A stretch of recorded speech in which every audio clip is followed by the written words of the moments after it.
यसकारण आफ्नो मन बाँध, संयमी हो र यीशु ख्रीष्ट प्रकट हुनुहुँदा तिमीहरू कहाँ आउन लागेको अनुग्रहमा तिमीहरूको आशा पूर्ण रूपले राख।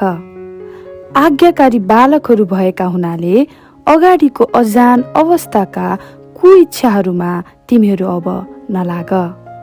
तर तिमीहरूलाई बोलाउनु हुने जस्तो पवित्र हुनुहुन्छ, तिमीहरू आफै पनि जीवनका सबै रहनसहनमा पवित्र हो, किनभने यो लेखिएको छ, तिमीहरू पवित्र हो किनभने म पवित्र छु।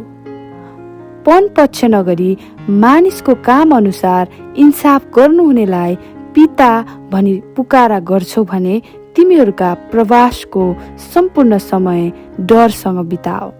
तिमीहरू जान्दछौ कि आफ्ना पिता पुर्खबाट आएका व्यर्थका कुराहरूदेखि सुन वा चाँदी जस्ता नासुने थोकहरूद्वारा दाम तिरी तिमीहरू छुट्याएका होइनौ, तर निष्खोट र निष्कलङ्क थुमाको जस्तो ख्रीष्टको अनमोल रगतद्वारा दाम तिरी छुट्याएका छौ।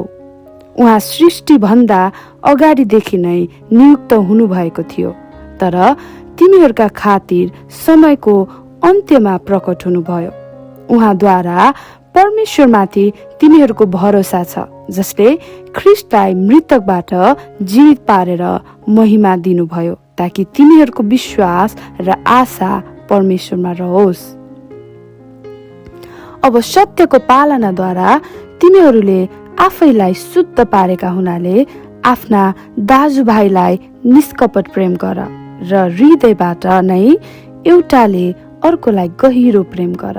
परमेश्वरको जीवित र नित्य रहने वचनद्वारा विनाशी होइन, तर अविनाशी वीर्यबाट तिमीहरू नयाँ गरी जन्मेका छौ।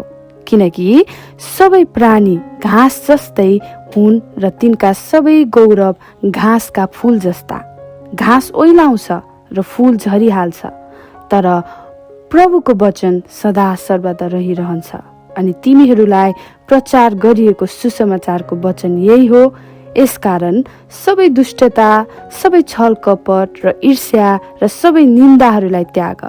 नयाँ जन्मेका बालक जस्तै शुद्ध आत्मिक दूधको तृष्णा गर र त्यसबाट तिमीहरू आफ्नो मुक्तिमा बढ्दै जान सक्नेछौ। किनकि प्रभु कृपालु हुनुहुन्छ भन्ने कुराको स्वाद तिमीहरूले पाएका छौ। उहाँ कहाँ जाओ जो जीवित पत्थर हुनुहुन्छ। मानिसहरूबाट इन्कार हुनुभएको तर परमेश्वरको दृष्टिमा उहाँ चुनिनु भएको र बहुमूल्य हुनुहुन्छ। तिमीहरू पनि येशू ख्रीष्टद्वारा परमेश्वरको दृष्टिमा ग्रहणयोग्य आत्मिक बलिदान चढाउने पवित्र पुजारी गिरीको निम्ति जीवित पत्थरहरू झै आत्मिक घर बन्दै जाओ। किनभने धर्मशास्त्रमा भनिएको छ, हेर सियोनमा एउटा छानिएको र बहुमूल्य कुने ढुङ्गो म बसाल्छु र त्यसले उहाँमाथि विश्वास गर्छ त्यो शर्ममा पर्ने छैन। यसकारण तिमीहरू जसले विश्वास गर्छौ तिमीहरूका निम्ति त उहाँ बहुमूल्य हुनुहुन्छ, तर विश्वास नगर्नेहरूका निम्ति चाहिँ जुन ढुङ्गालाई भवन निर्माण गर्नेहरूले रद्द गरे त्यही चाहिँ कुनाको शिर ढुङ्गा बन्यो।